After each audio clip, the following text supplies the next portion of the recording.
राज्य बंगाल के नॉर्थ 24 परगना स्थित केंद्रीय विद्यालय की छात्रा मधुमिता मल्लिक हमसे वर्चुअल माध्यम से प्रश्न पूछना चाहती है।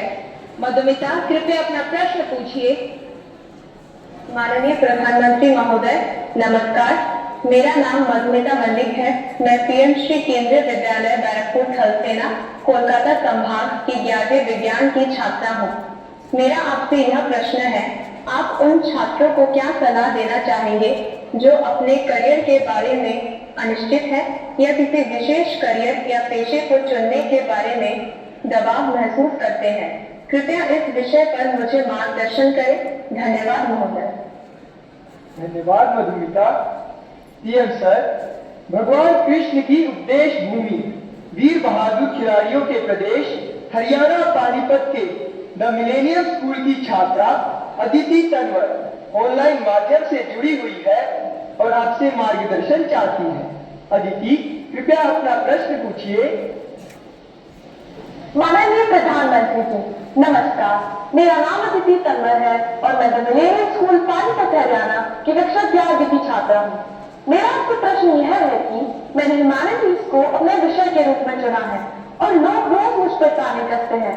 मुझे यह विषय पसंद है, इसलिए मैंने इसे चुना है, पर कभी कभी तानों को संभालना मुश्किल हो जाता है। इन्हें कैसे संभालें और कैसे नजरअंदाज करें, मैं इसमें आपसे मार्गदर्शन चाहती हूँ। धन्यवाद श्रीमान, नमस्कार। Thank you Aditi. मधुमिता और अदिति तथा इन जैसे कुछ विद्यार्थी जीवन में करियर के चयन में दबाव अनुभव करते हैं। सर, एक विशेष करियर या स्ट्रीम चुनने की मानसिकता के दबाव की समस्या का कैसे समाधान करें? मुझे नहीं लगता है कि आप स्वयं कंफ्यूज हैं।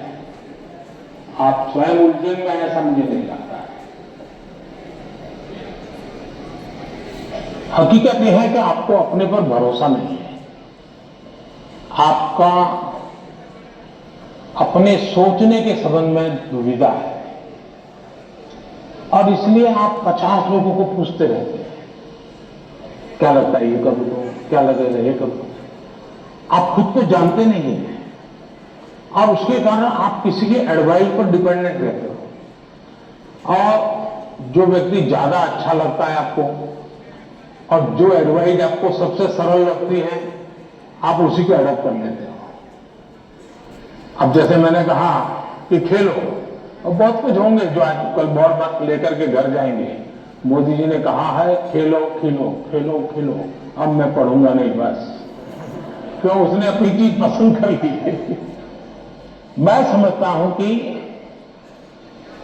सबसे बुरी जो स्थिति है वो कंफ्यूजन है।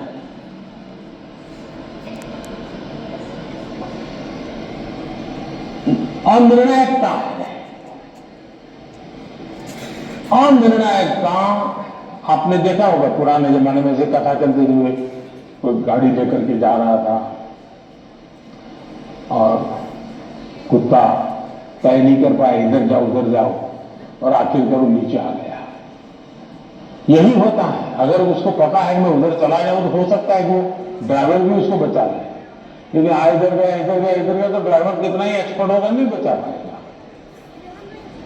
हमें अनिश्चितता से भी बचना चाहिए और निर्णायकता से बचना चाहिए और निर्णय करने से पहले सारी चीजें हमने उसको जितने तराजू पर तोल सकते हैं तोलना चाहिए। दूसरा, कभी कभी कुछ लोगों को लगता है कि फलानी चीज ऐसी है, टिकनी चीज।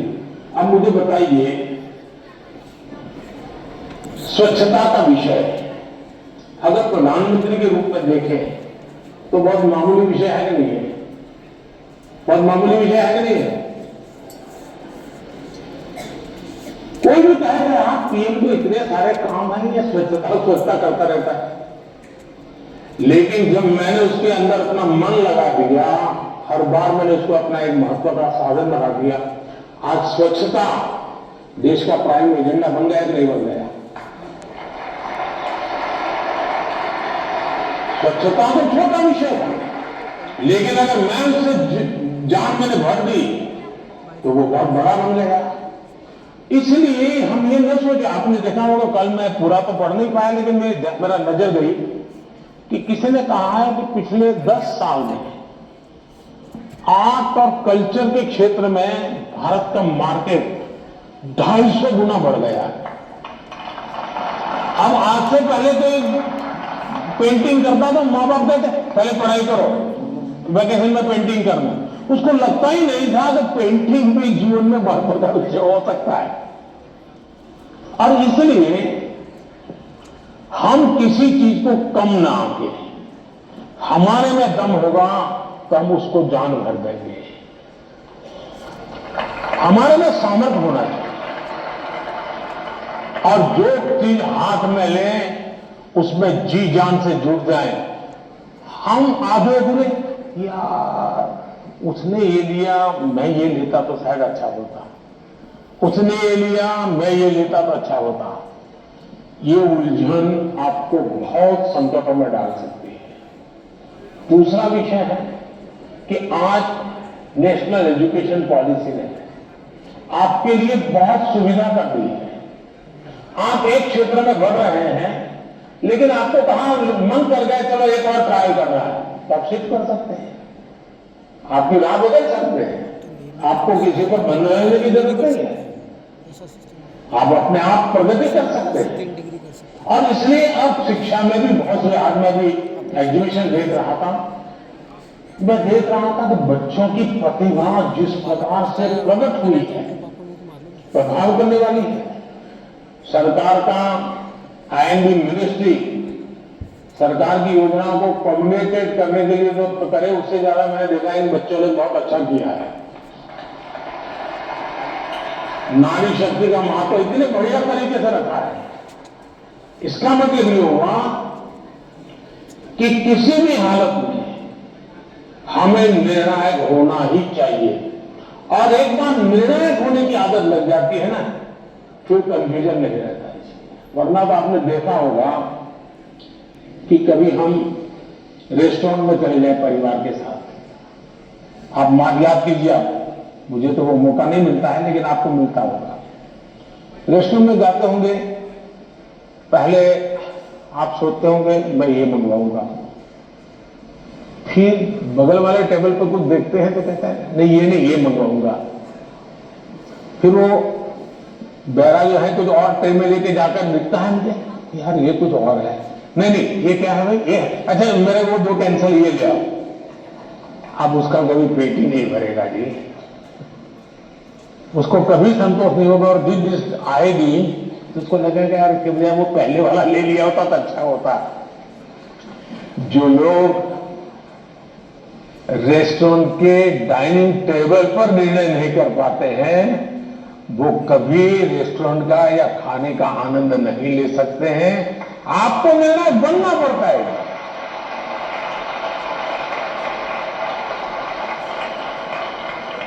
अगर आपकी मां आपको डेली सुबह पूछे आज क्या खाओगे, और आपके सामने 50 वैरायटी बोल दे, आप क्या करोगे?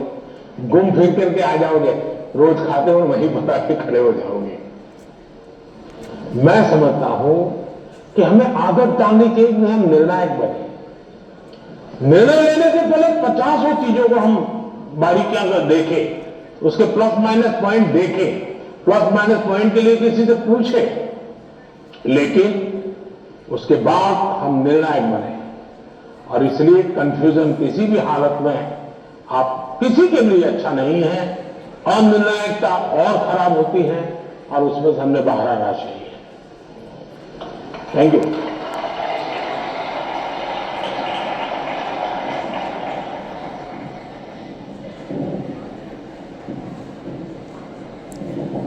प्रश्न शुरू करके चर्चा करके सर, निर्णय की स्पष्टता में ही सफलता निहित है।